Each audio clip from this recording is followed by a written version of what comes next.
Antes da gente iniciar a configuração das máquinas, o que a gente precisa é entender o que ele quer com esse diagrama aqui, entender o funcionamento da rede, para não perder tempo na hora das configurações das máquinas e também para configurar de forma correta, para que a rede venha a funcionar realmente como a ideia que está aqui esboçada no planejamento. Beleza? Então, olha só, nós temos aqui uma rede do lado esquerdo, que seria a princípio uma rede Windows. Nós temos um servidor Windows Server 2008, que vai ser um servidor DHCP da rede 192.168.5.0. E aqui nós temos um cliente XP. Do outro lado nós temos uma rede que a princípio vai ser uma rede de servidores Linux, um servidor de banco de dados e um servidor web. E nós temos aqui a opção de colocar alguns clientes XP na rede para usufruir desses serviços aqui. Beleza, e para finalizar nós temos a necessidade de colocar um outro servidor Linux que vai ser o nosso Faro, que vai permitir a comunicação entre essas duas redes aqui. Beleza? Então o primeiro passo é entender bem esse diagrama aqui, entender o papel de cada servidor na rede, para que a gente possa configurar de forma correta.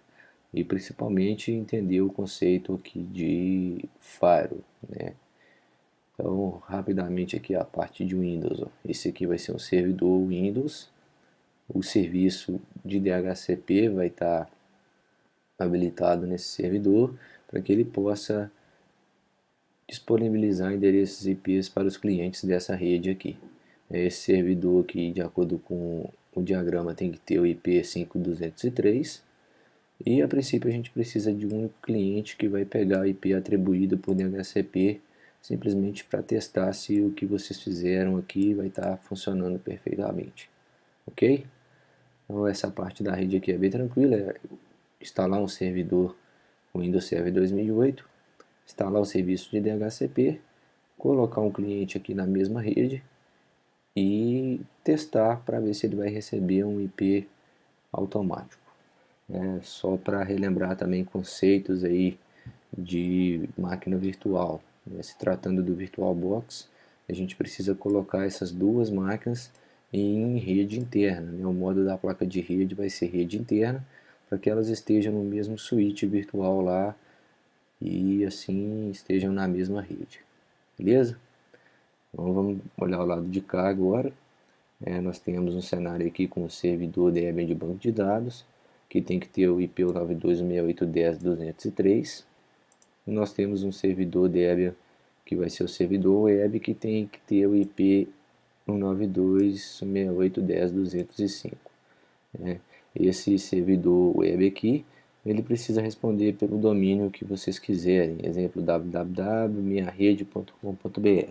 A ideia é que cada um de vocês crie no seu próprio domínio aí e hospedem uma página nesse servidor web aqui.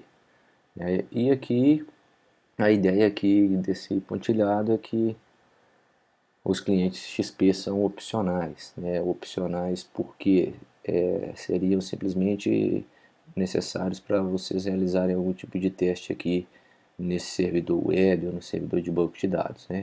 Mais uma vez, essas máquinas aqui têm que estar no mesma rede, conceito também do VirtualBox rede interna, porém é uma rede interna diferente dessa rede interna aqui. Se a gente colocar todas em uma mesma rede interna, elas ficariam no mesmo switch. Então a ideia desse diagrama aqui, ó, é separar fisicamente as redes também. Elas vão estar ligadas em dois switches diferentes, separadas pelo meio físico e obviamente separadas pela questão lógica.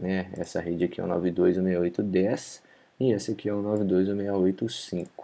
Então não é possível comunicação tanto física, pois estão em switch diferente, e também não seria possível comunicação lógica se estiverem no mesmo switch.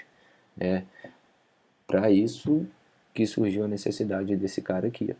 A gente tem um faro no meio das duas redes, como função principal a unificação das redes aqui, né? A comunicação, possibilitar a comunicação entre essas duas redes aqui. Então, obviamente, o Firewall tem que ter uma interface de rede aqui em comunicação com a rede do switch 01 e outra interface de rede para prover a comunicação com o switch 02. Então a ideia de Firewall, sempre duas interfaces de rede pelo menos, uma para uma rede e outra para outra rede. Dessa forma ela vai ter um IP na rede 5 e um IP na rede 10. Uma observação importante aqui também do diagrama, o IP da rede 5 dele tem que ser obtido por DHCP, né? Tem que ser esse IP5201, mas tem que ser atribuído automaticamente lá pelo DHCP. E a questão é como fazer isso. O DHCP vai distribuir automático, de acordo com o escopo que você criar, ele vai entregar aleatoriamente. Na verdade, às vezes segue uma sequência lógica ali, mas existe uma grande chance de você não obter o endereço desejado aqui, a menos, é claro, que se crie uma reserva. Então, assim que nós tivermos essa máquina de Firewall pronta aqui, nós temos que pegar o MAC da placa de rede e criar uma reserva aqui no servidor DHCP para que ela receba exatamente esse IP 201, beleza? Do outro lado, a princípio não tem servidor DHCP, então esse aqui vai ser um IP configurado manualmente, que vai ser o 10201, beleza? Informações importantes aqui, né? No Firewall ele está solicitando o bloqueio do ping, acho que a ideia é proteger a rede, principalmente proteger o Firewall, né, contra os ataques de DOS aí, e permitir o acesso ao servidor web na porta 80 para a rede 192.168.5. Aqui a necessidade desse cliente aqui, por exemplo, acessar o site que vai estar hospedado aqui do outro lado.